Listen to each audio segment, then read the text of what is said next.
پر میں نے دروازہ کھولنے کی بہت کوشش کی اور وہ دروازہ کھل ہی نہیں رہا تھا۔ میرے میں جتنی جان تھی میں نے پورا زور لگا دیا اور وہ دروازہ نہیں کھلا۔ میں شور بھی نہیں کر سکتا تھا کیونکہ ان واش رومز میں آنا الاؤڈ ہی نہیں تھا۔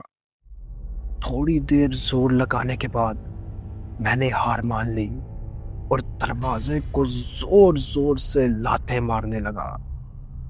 لیکن جو اس کے بعد میں نے محسوس کیا اس چیز کو میں آج تک بھلا نہیں پایا۔ میں نے زور سے دروازے کو لات ماری تو سیم اسی وقت کسی نے باہر سے دروازے کو لات ماری۔ پہلے تو مجھے لگا یہ میرا وہم ہے، اور جب میں نے ایک بار پھر سے یہی کیا تو سیم باہر سے یہی رپیٹ ہوا۔ میرے تو جسم سے جان ہی نکل گئی تھی۔ شاید سننے والوں کو یہ اتنا ہارر نہ لگے، پر ذرا سوچ کے دیکھیے، ایک 12-13 سال کا بچہ اور اکیلا واش روم میں بند اور دروازے کو ہٹ کرنے پہ وہی ساؤنڈ باہر سے رپیٹ ہو۔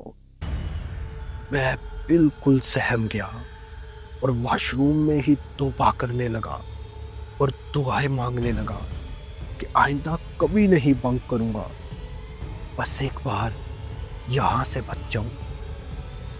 اسی پل مجھے چھٹی ہونے کے بیل کی آواز آئی۔ میں نے زور زور سے دروازے کو دوبارہ پیٹنا شروع کر دیا کہ کوئی آواز سن کر مدد کو آ جائے، پر اتنی دور بند واش روم میں کس کو آواز جانی تھی؟ میرا جسم ڈر کے مارے نڈال پڑنے لگا تھا، اور اس کے بعد جو میں نے محسوس کیا وہ سوچ کر آج بھی میری روح کانپ جاتی ہے۔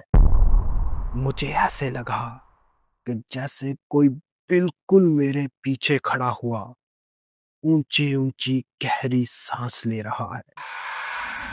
اور میں آپ کو بتا نہیں سکتا کہ میری کیا کیفیت تھی۔ میں ڈر کے مارے بالکل فریز ہو چکا تھا۔ میرے میں ہمت بھی نہیں ہو رہی تھی کہ میں مڑ کے پیچھے دیکھ سکوں۔ میں نے اپنی آنکھیں بند کر لی اور دروازے کے ساتھ چپک کے کھڑا ہو گیا۔ تھوڑی ہی دیر میں اللہ نے میری سن لی اور مجھے موٹر چلنے کی آواز آئی جو کہ واش رومز کے پاس ہی لگی ہوئی تھی۔ میں سمجھ گیا کہ گارڈ انکل موٹر لگانے آئے ہیں۔ میں نے سوچے سمجھے بنا جتنا زور تھا دروازے کو پیٹنا شروع کر دیا۔ 1-2 منٹ کے اندر ہی باہر سے آواز آ گئی کہ کون ہے اندر؟ میرا گلا بالکل سوکھ چکا تھا۔ میں نے ہمت کر کے انہیں آواز دی کہ میں اندر لاک ہو گیا ہوں۔ لیکن حیرت کی بات یہ تھی کہ انہوں نے جیسے ہی دروازے کو باہر کی طرف کھینچا، دروازہ بالکل آرام سے کھل گیا۔ میری حالت دیکھ کر وہ بھی پریشان ہو گئے۔ انہوں نے مجھ سے پوچھا کہ میں یہاں کیوں آیا۔ میری حالت ہی نہیں تھی کہ میں ان کو کچھ جواب دیتا۔ وہ مجھے پرنسپل آفس لے گئے۔ میں نے کچھ نہ کچھ بہانہ کر کے جان تو بچا لی، پر اس دن کے بعد مجھے 1 ہفتے تک بخار رہا۔ میں اس اسکول میں 6 سال تک پڑھا، لیکن اس دن کے بعد میں پرانے تو کیا کبھی نئے واش رومز میں بھی نہیں گیا۔ یہ میرے بچپن کا سب سے خوفناک اور کبھی نہ بھولنے والا واقعہ ہے۔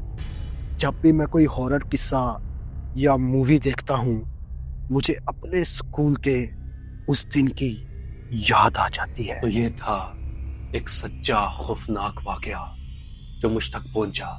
میں نے کوشش کی کہ انہیں لفظ با لفظ انہی کے الفاظ میں آپ تک پہنچا سکوں۔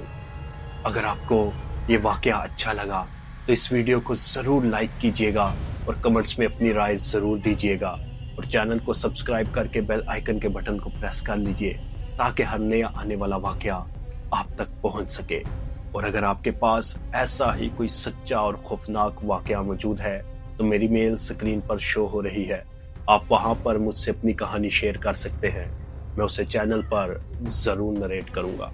ملتے ہیں آپ سے میری زبانی کی کسی اور کہانی میں، تب تک کے لیے فی امان اللہ۔